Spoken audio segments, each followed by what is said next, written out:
Programang ito ay rated SPG. Striktong patnubay at gabay ng magulang ang kailangan. Maaaring may masiselang tema, lengguwahe, karahasan, sexual, horror o droga na hindi angkop sa mga bata. Sa isang mundong puno ng lihim at paglilinlang, isang masalimuot na plano ang naganap. Si Atty. Renan kasama ang kanyang tunay na kasintahan na si Sabrina ay nagtagumpay sa kanilang balak na sirain ang masayang relasyon ng magkapatid na sina Eira at Lilet. Ang kanilang layunin, iset up si Lilet upang magmukhang sinungaling sa harap ni Eira. At sa kabila ng lahat ng ito, nagtagumpay sila sa kanilang masamang plano. Isang araw, nag-organisa si Atty. Renan ng isang pagtatanghal na akala ng magkapatid ay makatutulong sa kanilang paghahanap ng katotohanan. Ngunit sa likod ng ngiti ni Atty. Renan, nagkukubli ang isang masamang balak. Nakipagsabwatan siya sa kanyang mga kaibigan at kliyente upang magtagpo sa isang hotel na tila naganap ang isang mahalagang kaganapan. Ang lahat ay isang palabas, isang masalimuot na entablado ng panlilinlang. Dahil sa mga pangyayaring ito, naglalagabag na galit si Eira kay Lilet. Sa kanyang isipan, ang kapatid ang nagiging hadlang sa kanyang kasiyahan kasama si Atty. Renan. Naniniwala si Eira na si Lilet ang dahilan kung bakit nagkakaroon ng hidwaan sa kanilang relasyon. Ang galit na ito ay nagdulot ng muling pag-aaway ng magkapatid. At natutuwa sina Atty. Renan at Sabrina sa kanilang tagumpay sa paglikha ng hidwaan. Habang si Lilet ay puno ng pagsisisi sa kanyang mga desisyon, si Eira naman ay nagmakaawang mapatawad ni Atty. Renan. Patuloy na minamanipula ni Atty. Renan ang isipan ni Eira. Nagbanta pa siya na mas mabuting wag na lang ituloy ang kanilang kasal, na nagdulot ng takot kay Eira na mawala si Atty. Renan sa kanya. Sa takot at pag-asa, nangako si Eira na hindi na siya makikinig kay Lilet. Ngunit pinilit pa rin ni Atty. Renan na huwag sisihin ang kanyang sarili. Sinabi pa niyang mas mabuting huwag na muna silang mag-usap. Sa isip ni Eira, tila si Lilet ang ugat ng lahat ng problema, kaya't nagpatuloy ang kanyang galit. Ang mga salitang binitawan ni Atty. Renan ay nagdulot ng higit pang pagkalito at takot kay Eira, na nagpatibay sa kanyang paniniwala na si Lilet ang dahilan ng lahat ng hidwaan. Nang pumunta si Lilet sa Keystone upang kausapin si Eira, umaasa siyang magkakaayos pa silang dalawa. Ngunit sa halip, inaway siya ni Eira at pinagtabuyan.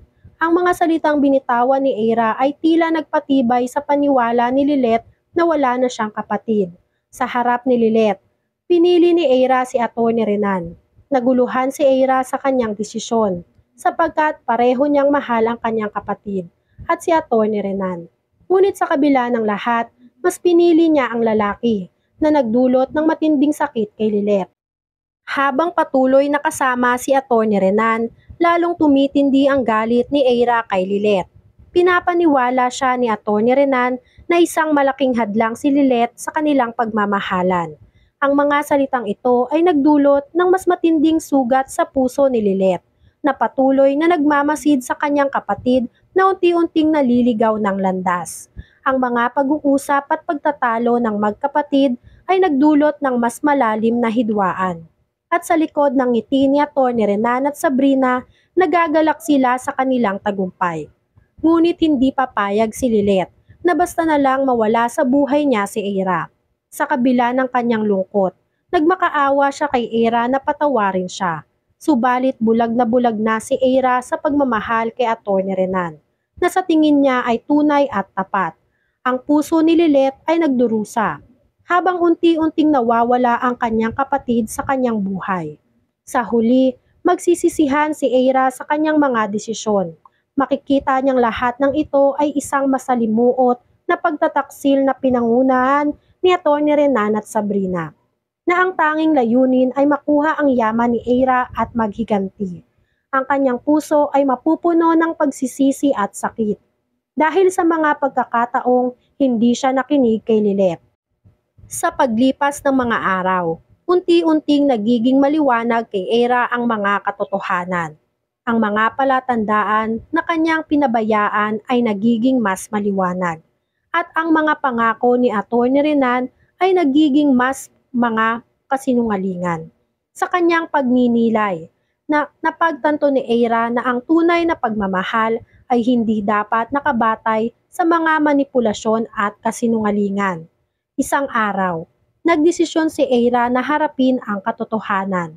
Nagpunta siya sa lugar kung saan madalas silang nagkikita ni Lilith. Sa kanyang pagdating, nakita niya ang kanyang kapatid na nag-iisa, puno ng lungkot at pag-asa. Ang mga mata ni Lilith ay puno ng luha. Ngunit sa kabila ng lahat, nagbigay siya ng ngiti kay Eira. Pasensya na, Ate Lilith, ang bulong ni Eira. Ang kanyang boses ay puno ng pagsisisi. Nabulag ako sa mga kasinungalingan. Hindi ko dapat pinabayaan ang ating relasyon. Nang marinig ito ni Lilith, ang kanyang puso ay napuno ng pag-asa. Eira, mahal kita bilang kapatid. Nandito ako para sa iyo. Kahit gaano ka man kalalim ang sugat na dulot ng mga desisyon natin. Sa mga sandaling iyon, nagpasya silang muling ayusin ang kanilang ugnayan. Ang mga yakap at luha ay nagbigay daan sa kanilang muling pagkakaunawaan. Sa kanilang huling pagkakaunawaan, sa kabila ng mga pagsubok, nagpasya silang ipaglaban ang kanilang pagmamahalan bilang magkapatid. Ngunit hindi pa rin natapos ang laban. Si Atty. Renan at Sabrina ay patuloy na nagbabalak at ang kanilang mga kasinungalingan ay nagiging mas mapanganib. At ang mga plano nila ay nagiging mas masalimuot. At ang mga pagsubok na hinaharap ng magkapatid ay nagiging mas mahirap. Ngunit sa kabila ng lahat, nagkaisa sina Eira at Lilith. Pinili nilang ipaglaban ang kanilang relasyon at ang katotohanan. Sa tulong ng kanilang mga kaibigan, nagplano sila ng isang estratehiya upang harapin si Atty. Renan at Sabrina. Sa isang huling pagtatagpo, nagtagumpay ang magkapatid na ipakita ang tunay na kulay ni Atty. Renan. Ang mga ebidensya ng kanyang mga kasinungalingan at manipulasyon ay lumutang. At sa wakas, naharap nila ang kanilang mga kaaway.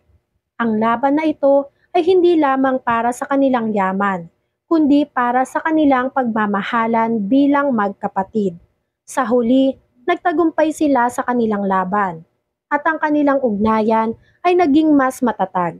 Ang kwentong ito ay isang paalala na sa kabila ng mga pagsubok at paglilinlang, ang tunay na pagmamahal at pagkakaunawaan ay laging nagwawagi.